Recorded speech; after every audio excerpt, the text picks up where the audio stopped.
இப்போது நாம் அடுத்த வசனத்தை பார்க்கலாம். அதாவது 2வது அத்தியாயம் வசனம் 5. முதலில் வசனத்தை படிக்கிறேன். இவர்கள் தாம் தங்கள் இறைவனின் நேர்வழியில் இருப்பவர்கள், மேலும் இவர்களே வெற்றியாளர்கள் என்று இந்த வசனத்தில் இருக்கின்றது. இதில் இந்த வசனத்தை பார்த்தோம் என்றால் வெற்றியாளர்களை பற்றி இந்த வசனம் நமக்கு குறிப்பிடுகின்றது. மேலே உள்ள 2வது அத்தியாயம் 1 முதல் வசனம் 4 வரை யார் இந்த வசனத்தில் உள்ளதை பின்பற்றி வருகின்றார்களோ அவர்களே வெற்றி பெற்றவர்கள் என்று இந்த வசனம் நமக்கு கூறுகின்றது. அதாவது இந்த வசனங்களை நாம் படிக்கும் போது நாமும் அதுபோல் சற்று நடந்து கொள்ள வேண்டும், நாமும் வெற்றியாளர்களாக அடைய வேண்டும் என்று நாம் சற்று நம்மை சீர்படுத்திக் கொள்வோமாக. இறைவனிடமே அந்த பொறுப்பையும் ஏற்படுத்துவோம். இப்பொழுது வசனத்திற்குள் வருவோம். இதில் தங்கள் இறைவனின் நேர்வழியில் இருப்பவர்கள், மேலும் அவர்களை வெற்றியாளர்கள் என்று பிரகடனம் செய்கிறது. இந்த உன்னத வெற்றி பெற்றவர்கள் யார் என்பதை முந்தைய வசனங்கள் மிக அழகாக விவரிக்கின்றன.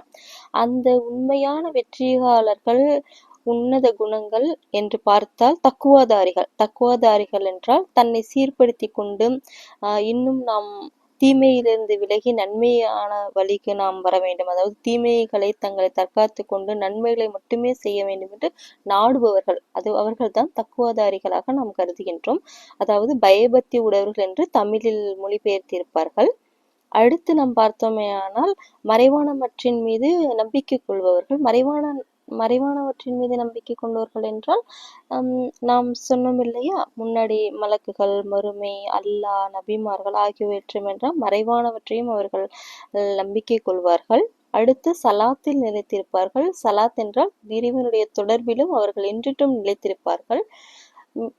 மற்றும் இறைவன் அவர்களுக்கு அளித்ததிலிருந்து உதவும் செய்வார்கள். அதாவது அவர்களுக்கு என்ன இறைவன் இதன்படி நடந்து கொண்டதற்காக இறைவன் அவருக்கு என்ன அளித்தானோ அதை அவர்கள் மற்றவர்களுக்கும் கஞ்சத்தனம் இல்லாமல் மற்றவர்களுக்கும் தாராளமாக அதை அள்ளி தருவார்கள், உதவும் செய்வார்கள். அதாவது தர்மம் மட்டும் இதை சொல்லவில்லை. அதாவது இது வந்து சதக்கா அல்ல, ஜஹாத். இந்த ஜஹாத் என்பது என்னவென்றால் பிறருக்கு நாம் கற்றுக் கொடுப்பது, நாம் இதில் அமைதி பெற்றிருப்போம், இந்த அமைதி எப்படி நமக்கு வந்தது, இந்த சமாதானம் நமக்கு எப்படி வந்தது என்று பிறருக்கும் நாம் உதவுவது. இந்த ஆயத்தின் மூலம் நான் தெளிவு பெற்றது, சீர்பட்டு நான் தெரிந்து கொண்டது. நான் இதில் சிந்தித்தது, இப்படி சிந்தித்து இருக்கின்றேன். நீங்கள் இன்னும் சிந்தித்து தெளிவு பெறலாம். இன்னும் சிந்தனை வரும்போது நான் இதை சொல்கின்றேன். அடுத்தது என்னவென்றால் அவர்கள் முன்னர் இறக்கப்பட்டதன் மீதும் அவர்களுக்கு பின்னர் இறக்கப்பட்டதன் மீதும் நிச்சயமாக நம்பிக்கை கொள்வார்கள் என்று இந்த வசனங்கள் நமக்கு உறுதியுடன் சொல்கின்றது. அதாவது மறுமையும் இவர்கள் நம்புவார்கள் என்று இந்த வசனம் நமக்கு வெற்றியாளர்கள், இவர்கள் எல்லாம் வெற்றியாளர்களாக இறைவன் கருதுகின்றான். யாரிடம் இந்த நற்குணங்கள் இருக்கின்றனவோ அவர்கள்தான் உலகில் சரியான பாதையில், அதாவது நேர்வழியில் வாழ்கின்றார்கள் என்றும் அவர்களுக்கே மறுமை நாளில் நரகத்திலிருந்து விடுதலையும் சொர்க்கமும் ஆகிய உண்மையான வெற்றி கிடைக்கும் என்று இந்த வசனம் நமக்கு உறுதியளிக்கின்றது. இப்போது பார்த்தால் இந்த வெற்றியாளர்கள் என்று பார்த்தால் நிச்சயமாக இறைவன் இது தொடர்பான வசனங்களை நமக்கு இந்த குரானிலேயே தந்துள்ளார். இந்த வசனத்தை நாம் பொறுமையுடன் படித்து நாமும் வெற்றியடைவோம் என்று வெற்றியடைய நாம் நம்மை சீர்படுத்திக் கொள்வோம் என்றும் நான் சொல்கின்றேன். நாம் இப்போது இது தொடர்பான வசனங்களை தொடர்ந்து பார்க்கலாம். இந்த வசனங்களை பொறுமையாகவும் நிதானமாகவும் சற்று நீங்கள் நிறுத்தி நிதானமாக வாசித்து இதை தெளிவு பெற வேண்டுகின்றேன். இதில் முக்கியமாக கருதப்படுவது நன்மை என்பதே வெற்றித்தான். இந்த நன்மை எடை அதிகமாக இருக்கும் பொழுது இறைவன் சொல்கின்றான், நிச்சயமாக உங்களுக்கு சொர்க்கம் தருகின்றேன் என்று. அப்பொழுது நன்மை யாருக்கு அதிகமாக இருக்கிறதோ அவர்கள் வெற்றி பெற்றவர்கள் ஆவார்கள். ஆகவே நாம் இது தொடர்பான வசனத்தை இப்போது நாம் பார்க்கலாம். நான் சொல்கின்றேன். முதலில் மூன்றாவது வசனம் 104வது ஆயத்தை பார்த்தோமானால் இந்த வசனத்தை முதலில் படித்துக் கொள்ளலாம், வாசித்துக் கொள்ளலாம். இந்த வசனம் 3வது அத்தியாயம் 104வது வசனத்தை வாசிப்போமானால், இன்னும் நன்மையின் பக்கம் அழைப்பவர்களாகவும் நன்மையை செய்பவர்களாகவும் தீமையை விலகுபவர்களாகவும் உங்களிலிருந்து ஒரு தொகையினர் இருக்கட்டும், ஏனெனில் அத்தகையோரே வெற்றி அடைந்தோர் என்று இந்த வசனம் நமக்கு கூறுகின்றது. நன்மையின் பக்கம் அழைப்பவர்களாகவும், அதாவது நன்மை செய்பவர்களாகவும் தீமையை விட்டு விலகுவராகவும் நாம் இருக்க வேண்டும். அப்படி என்றால் இதில் இந்த உலகத்தில் வாழும்போது எது நன்மை எது தீமை என்று நமக்கு நிச்சயம் தெரிந்திருக்க வேண்டும். நாம் இந்த வசனத்தை பின்பற்ற வேண்டுமென்றால் எது நன்மை எது தீமை என்று நாம் புரிந்தால்தான் இந்த நன்மையை நாம் இதில் செய்ய முடியும். அப்பொழுது நன்மை என்றால் என்ன என்பதை சிந்தித்து நீங்கள் செய்ய வேண்டும். இந்த விஷயம் செய்தால் நன்மையாக இருக்கிறதா இல்லையா என்று நீங்கள் சிந்தித்து தெளிவு பெற வேண்டும். அதாவது நான் முன்னாடி நான் சொன்னேன், அதாவது மனிதர்களிடம் நீங்கள் உதவி தேட வேண்டாம், இறைவனையே அழையுங்கள், உன்னிடமே நாங்கள் உதவியும் தேடுகின்றோம் என்று சொன்னேன் அல்லவா. அப்பொழுது யார் மனிதர்களை விட்டுவிட்டு இறைவனிடம் உதவி நாடுகின்றார்களோ அவர்களே வெற்றி பெற்றவர்களும் ஆவார்கள். அதாவது நாம் இறைவனிடம் கேட்கும் பொழுதுதான் நன்மை எது தீமை எது என்பதை இறைவன் பிரித்து காண்பிப்பான். அப்பொழுது நமக்கு தெளிவாக தெரியும், நன்மையானதை நாம் செய்துவிடலாம். அதாவது மனிதர்களிடம் போய் நீங்கள் உதவி தேடும் பொழுது மனிதர்கள் அவர்களுக்கு தெரிந்ததை அவர்கள் முன்னால் வாழ்ந்ததை கொண்டு அவர்கள் சொல்வார்கள், அல்லது அதன் மூலம் உங்களுக்கு உதவி செய்ய நினைப்பார்கள். அது சரியா தவறா என்று நீங்கள் தான் சிந்தித்து தெளிவு பெற வேண்டும். அடுத்த ஆயத்தை பார்ப்போம். 7வது அத்தியாயம் 157வது வசனத்தை எடுத்துக்கொள்ளவும். அதாவது இதில் வாசிக்கிறேன் முதலில். எவர்கள் அறியாமையற்ற நபியாகிய நம் தூதரை பின்பற்றுகின்றார்களோ அவர்கள் தங்களிடமுள்ள தௌராத்திலும் இஞ்சிலும் இவரை பற்றி எழுதப்பட்டிருப்பதை காண்பார்கள். அவர் அவர்களை நன்மையான காரியங்கள் செய்யுமாறு ஏவுவார், தீமையான காரியங்களிலிருந்து விலகுவார், தூய்மையான ஆதாரங்களிலேயே அவர்களுக்கு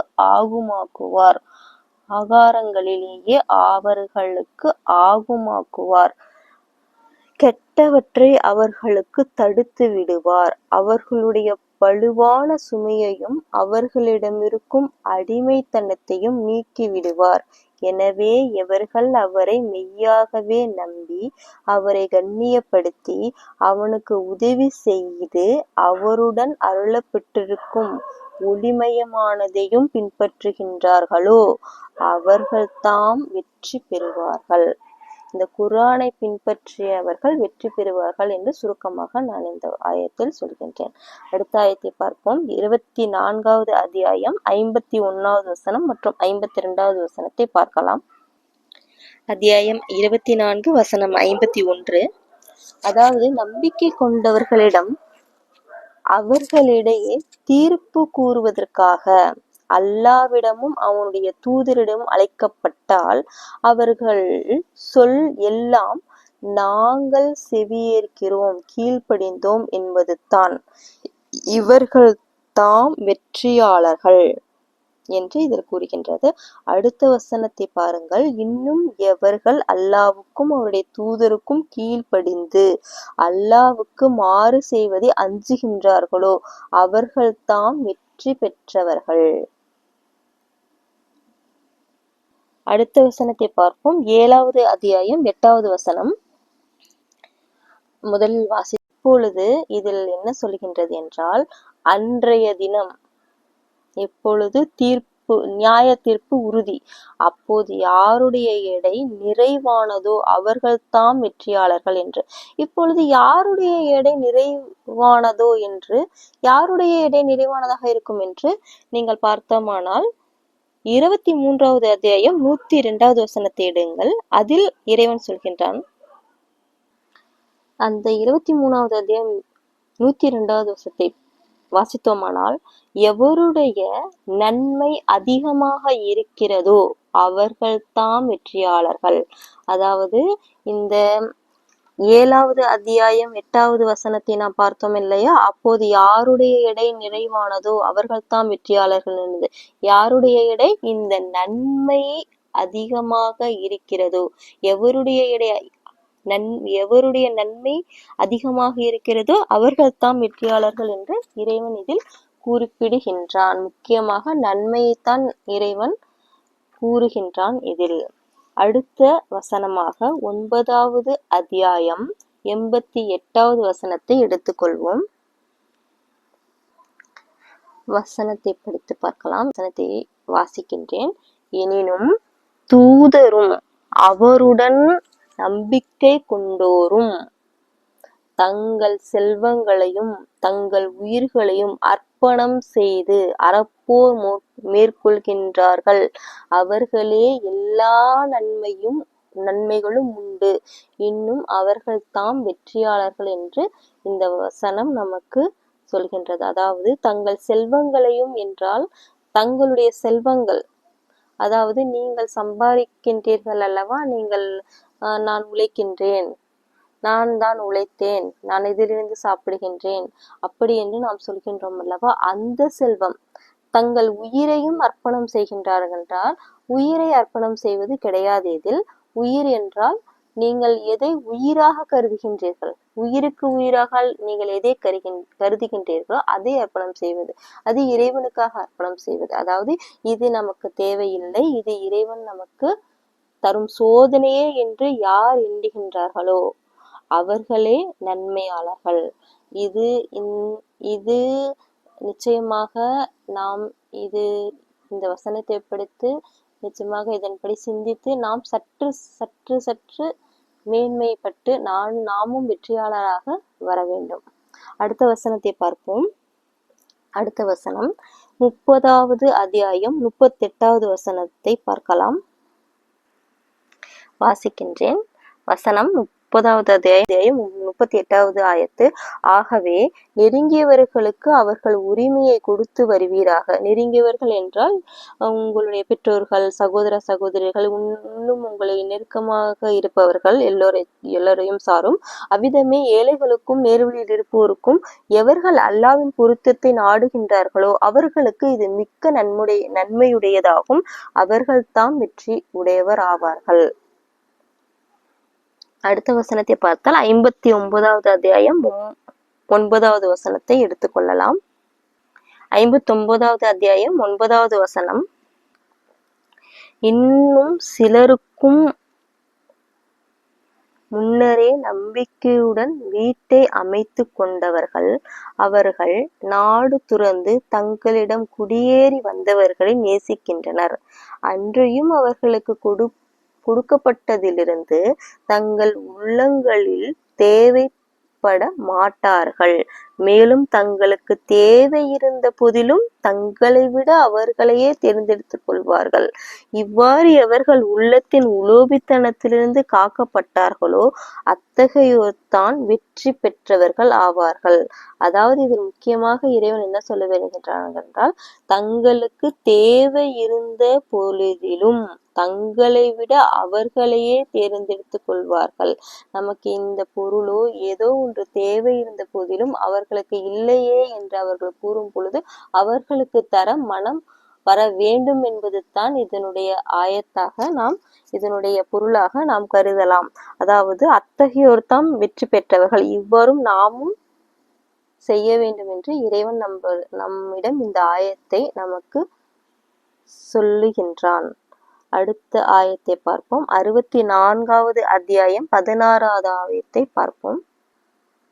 வசனத்தை படிக்கலாம். அதாவது 64வது அத்தியாயம் 16வது ஆயத்து.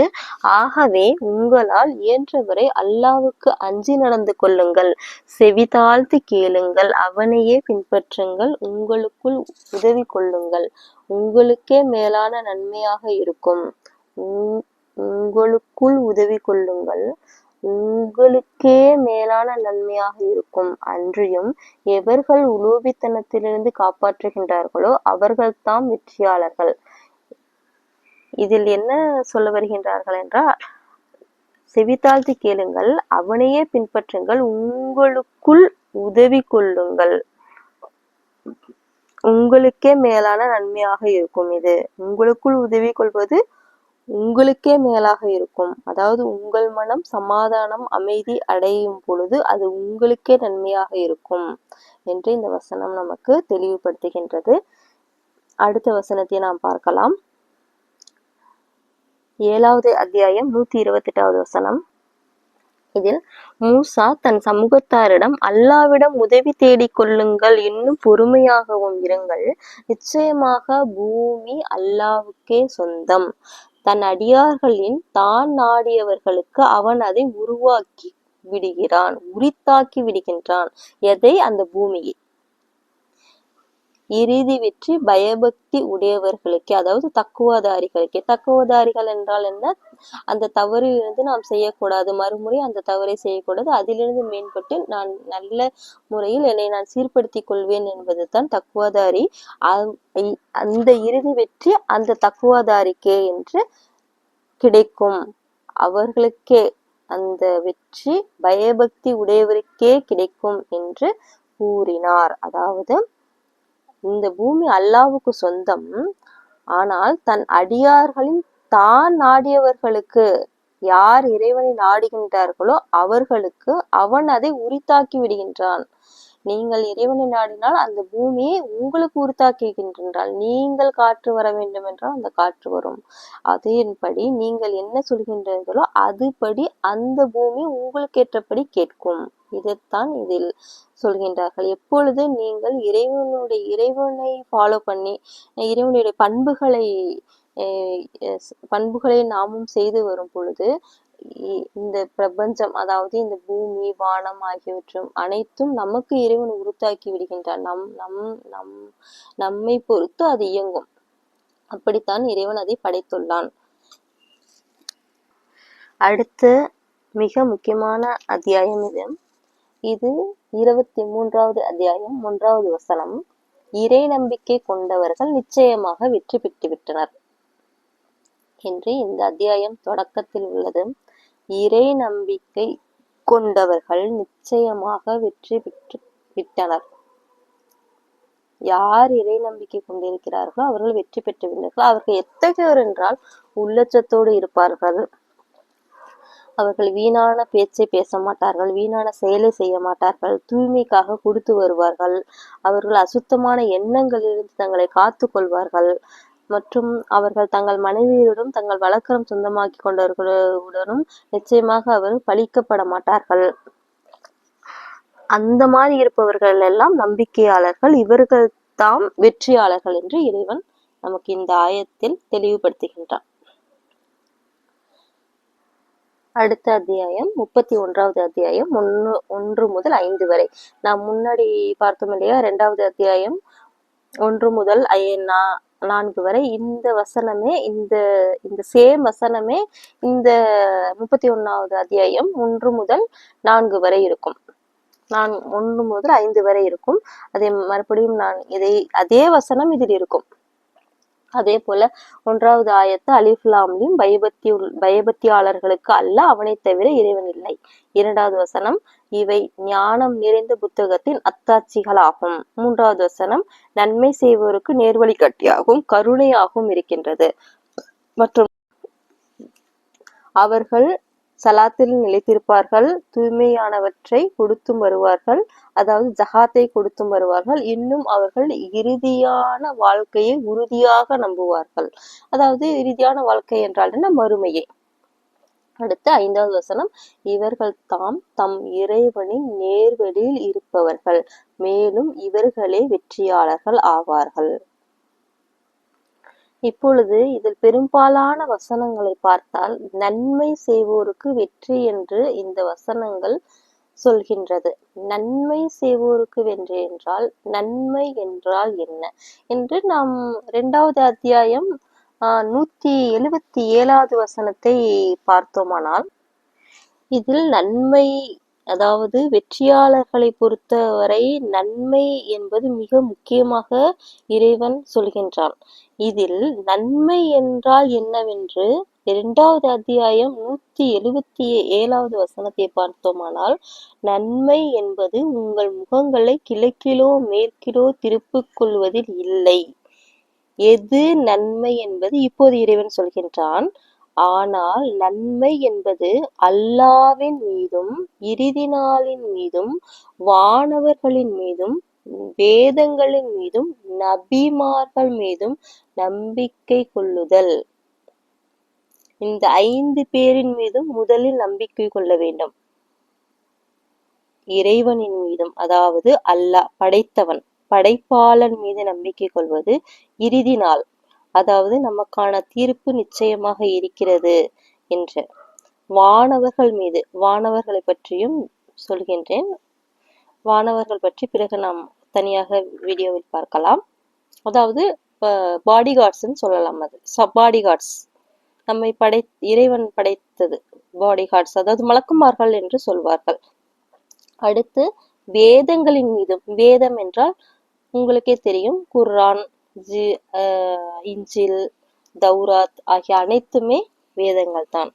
அதாவது நம்மை சீர்படுத்தி வருவதற்காக நம் வாழ்க்கையிலும் இம்மையிலும் சரி மறுமையிலும் சரி நம்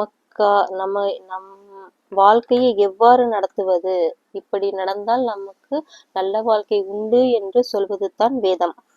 இந்த வேதத்தின் மீதும் நபிமார்கள், யார் யார் நபிமார்கள் வந்தார்களோ அவர்களை இப்ராஹிம் நபி, ஹூத் நபி, லூத் நபி, சாலிக் நபி, இப்ராஹிம் நபி ஆகிய நபிமார்கள், அவர்கள் மீதும் நம்பிக்கை கொள்ளுதல். அடுத்து பொருளை இறைவன் மேலுள்ள நேசத்தின் காரணமாக யார் யாருக்கு கொடுக்கின்றார்கள்? பந்துக்களுக்கும், அனாதைகளுக்கும், ஏழைகளுக்கும், நேர்வழியில் இருப்போருக்கும், யாசிப்போருக்கும், நிர்பந்தத்திற்கு உள்ளானோர் போன்றவரின் மீட்புக்காகவும் உதவி செய்வோர், இவர்களை எல்லாருக்கும் நாம் உதவி செய்வது. 2வதாக இறைவன் நன்மை என்று சொல்கின்றான். இன்னும் என்ன நன்மை என்று சொல்கின்றான் என்று பார்த்தால், நற்செயல்கள், நாம் தூய்மையானவற்றை கொடுத்து விட வேண்டும். இன்னும் தாம் வாக்களித்திருந்தால் தம் வாக்குறுதிகளை நிறைவேற்றுவோரும்.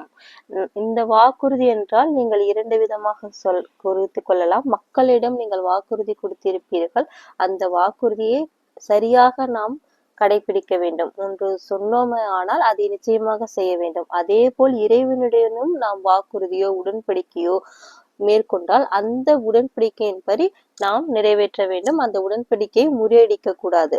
அதுதான் இந்த வசனத்தில் குறிப்பிடுகின்றது.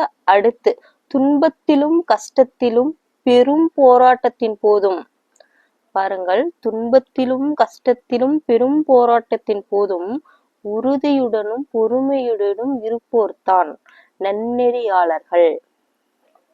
இவர்கள் யார் என்றால், மூசா நபியை எடுத்தால் இந்த வசனம் நமக்கு புரியும். பெரும் போராட்டத்தின் போதும், பெரும் போராட்டம் என்றால் ஃபிரௌன் கூட்டத்தார்கள் நமக்கு எதிரியாக வரும் பொழுது உறுதியுடனும் பொறுமையுடனும் இருப்போர்தான் நன்னெறியாளர்கள். அப்பொழுது அவர் உறுதியுடன் இருந்தார்.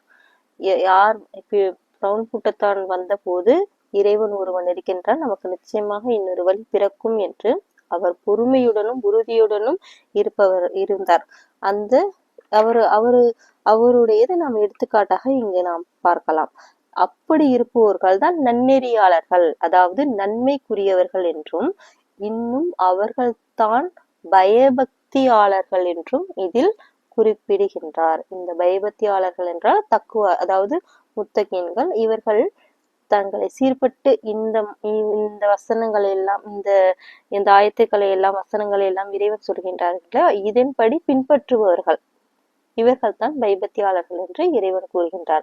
இவைகள் எல்லாம் நன்மைக்குரியது என்று இறைவன் நமக்கு கூறுகின்றான். சோ இதுவே நன்மை என்பது இறைவன் கூறுவது. முதலில் நன்மை என்பது உங்கள் முகங்களை கிழக்கிலோ மேற்கிலோ திருப்பிக் கொள்வது இல்லை. கிழக்கிலோ மேற்கிலோ திருப்பிக் கொள்வது இல்லை என்றால் என்ன? எல்லாவற்றிற்கும் திசையை பார்த்து கிழக்கு பக்கம் நல்லது, மேற்கு பக்கம் கெட்டது, அந்த பக்கம் திரும்பிக் கொள்ளலாம், இந்த பக்கம் திரும்பிக் கொள்ளலாம், இந்த பக்கம் திரும்பி தியானம் செய்யலாம், அந்த பக்கம் திரும்பி தியானம் செய்யக்கூடாது. இது மாதிரி வீட்டை கட்டும் பொழுது கிழக்கு பார்த்து கட்ட வேண்டும், மேற்கு பக்கம் இருக்கக்கூடாது, அந்த பக்கம் இருக்கக்கூடாது என்று திசைகளை காரணம் காட்டி சொல்வது நன்மை அல்ல. நீங்கள் நன்மை என்று பார்த்தால் இதுதான் நன்மை என்று அடுத்து அல்லாஹ்வின் மீதும் இறுதி தூதர் மீதும் மாணவர்கள் மீதும் இறைவன் சொல்கின்றான் அல்லவா, இதுதான் நன்மை என்று இறைவன் நமக்கு இந்த வசனத்தின் மூலம் உறுதியாக வாக்களிக்கின்றான்.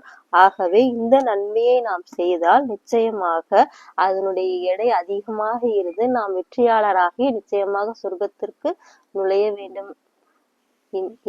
இந்த ஆயத்தை படித்து நாம் சீர்பட்டு வர வேண்டும்.